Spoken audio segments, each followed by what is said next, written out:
Bom pessoal, estamos aqui no TRT aqui em Ji-Paraná. O usar começou a dar problema, começou a parar.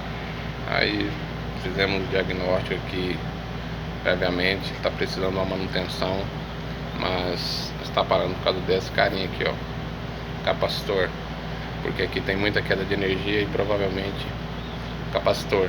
Aí vamos trocar, substituir a peça, fazer a medição normal de como está a tensão, amperagem, e vamos ver se o ar funciona. Aí depois eu faço um vídeo mostrando para vocês o funcionamento das máquinas.